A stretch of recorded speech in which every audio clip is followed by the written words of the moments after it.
നന്നായിട്ട് ചെയ്തിട്ടുണ്ട്.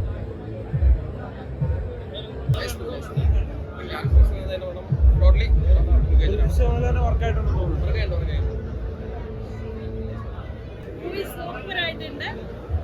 മൂവി നല്ല അറിവ് കിട്ടുന്ന ഒരു മൂവിയാണ്. അതിനകത്തിൽ നിന്ന് നമുക്ക് ഒരുപാട് കാര്യങ്ങൾ അറിയാനുണ്ട്, പുതിയ കാര്യങ്ങൾ അറിയാനുണ്ട്, അറിയാത്ത കുറേ കാര്യങ്ങൾ അതിനുള്ളിലുണ്ട്. സൂപ്പർ മൂവി, ഒന്നും പറയാനില്ല, മറിച്ചൊന്നും പറയാനില്ല. ത്രില്ലിംഗ് മൂവി, തുടക്കം മുതൽ അവസാനം വരെ ത്രില്ലിംഗ് മൂവി. പിന്നെ ഉണ്ടല്ലോ മമ്മൂട്ടി, നന്നായിട്ടുണ്ട്, നന്നായിട്ടുണ്ട്.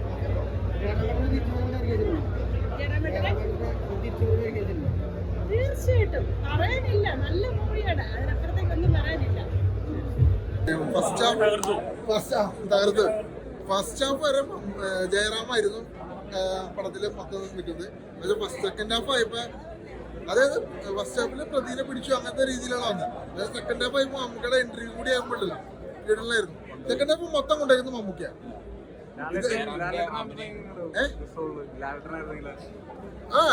അത് അല്ല, ലാലേട്ടനായിരുന്നെങ്കിൽ കാണാൻ കുഴപ്പമില്ല. പക്ഷെ മമ്മൂക്ക ആയിരുന്നപ്പോ എനിക്ക് കുറച്ചുകൂടി പ്ലസ് ആയിട്ട് തോന്നി. കാരണം ഞാൻ ഒരു മമ്മൂക്ക ഫാനായിരുന്നു. ആ ഒരു ഇത് മാത്രം.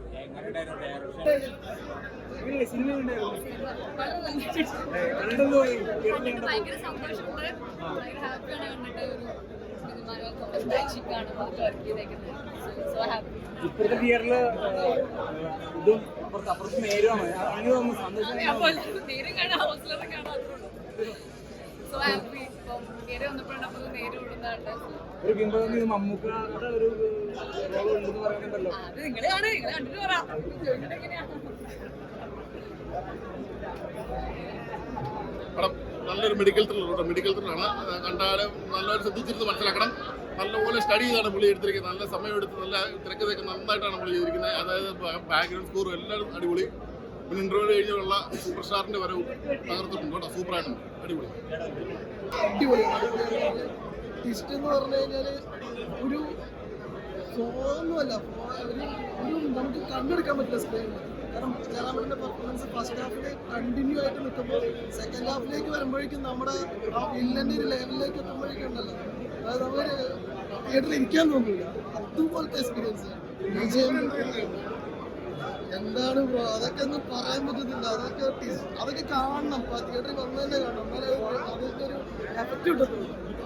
നമുക്കൊന്നും പറയാനേ പറ്റുന്നില്ല. നമുക്കിവിടെ എന്താന്ന് പോലും പറയാനില്ല. അതൊക്കെയാണ് ടെസ്റ്റ് എന്ന് പറയുന്നത്. ഒരിക്കലും പ്രതീക്ഷിക്കാത്ത റോളാണ് നമുക്കത് ചെയ്തേക്കുന്നത്. അടിപൊളി. നമ്മള് പ്രതീക്ഷിച്ചതിനൊക്കെ എത്രയോ മുകളിലാണ് ഈ പടത്തിന്റെ experience. From start to last ഇരുത്തി കൊണ്ട് നമ്മള് എന്താ പറയാ ഒരു മുനയിൽ നിർത്തിയ ഒരു കഥയായിട്ട് തോന്നി. Very lucky to be part, small part of this movie. Very ഒന്നുമായിട്ട് കമ്പയർ ചെയ്യണ്ട. അതൊക്കെ എക്സ്പെക്ടഡ്, മോർ ദാൻ എക്സ്പെക്ടഡ്. ഞാൻ ഒരു ഹൈപ്പായിട്ട് കാണില്ല. എൻ്റെ ഉള്ളിന്ന് വന്നിരുന്ന ഒരു ഇതൊന്നും മാറിയിട്ടില്ല, ഒരു ത്രില്ലൊന്നും മാറിയിട്ടില്ല. ആൻഡ് സെക്കൻഡ് ഹാഫ് ഒരാൾ വരുന്നുണ്ട് അതിനു വേണ്ടി ഞാൻ ഇനിയും കാണാൻ എക്സ്പീരിയൻസ്, അമേസിംഗ് എക്സ്പീരിയൻസ്, ഒന്നും പറയാനില്ല. തിയേറ്ററിൽ പോയി തന്നെ കാണണം, അല്ലാതെ കണ്ടിട്ട് പ്രയോജനമില്ല. അതിൻ്റെ ആ ഒരു സൗണ്ട് എഫക്റ്റ് ആയാലും അടിപൊളി എഡിറ്റിംഗ് ആയാലും എല്ലാം മോശം. സിനിമയിൽ ഒരു ഗസ്റ്റ് അപ്പിയറൻസിനെ കുറിച്ച് ഭയങ്കരമായിട്ടൊരു റൂമേഴ്സ് ഉണ്ട്. ആ റൂമേഴ്സ് സത്യമായിട്ട് മാറി. സൂപ്പർ അപ്പിയറൻസ് ആണ്. പുള്ളിയുടെ എൻട്രി തന്നെ നമുക്ക് ഭയങ്കര അടിപൊളിയായിട്ട് തോന്നി, കൈയടിച്ചു പോയി. ഈ സമയത്ത് റൂമേഴ്സ് വന്ന സമയത്ത് അതിന് പല രീതിക്കുള്ള ഒരു വേർഷൻസ് ഉണ്ട്, സ്റ്റോറി വേർഷൻസ് ഉണ്ട്.